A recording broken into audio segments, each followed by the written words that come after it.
Zamaneden sustum dövrana, her gece ağladım gülebilmedim. Ki sana eylemedim hıyanet, ne bir günah ettim ne bir kabahat. Sen mənə verip əzab əziyyət, neden terk eledin bilebilmedim. Gel güzelim, bu kadar əziyyətə tab etmir ürək. Gel güzelim, qovuşaq bizlərə hicran nə gerek. Gel güzelim, isterinsin yeremin nuri melek. Gel güzelim, beni senden ala bilmez.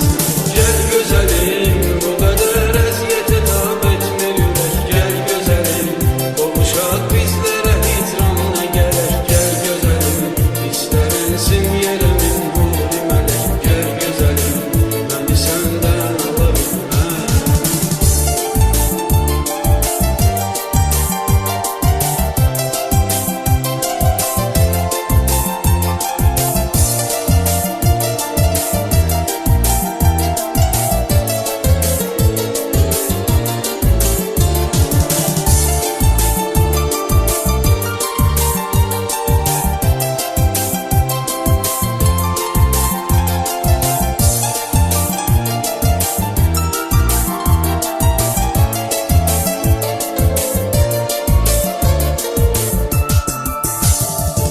Son görüşüydü dayanıp el ele, dedin ayrılak dedim olmaz bele.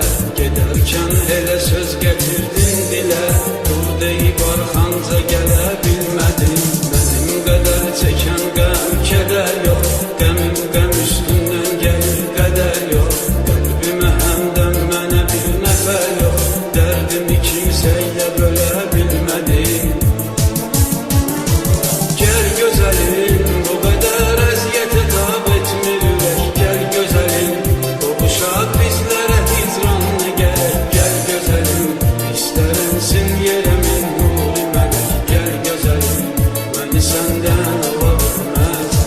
Gel güzelim, Gözəlim, mən hər dəfə düşünəndə sən də keçən günlərimi alışıram. Hərdən olur öz-özümlə ayrılığın günahkarı sənsən deyə danışıram. Öz-özümdən inciyirəm, öz-özümlə barışıram.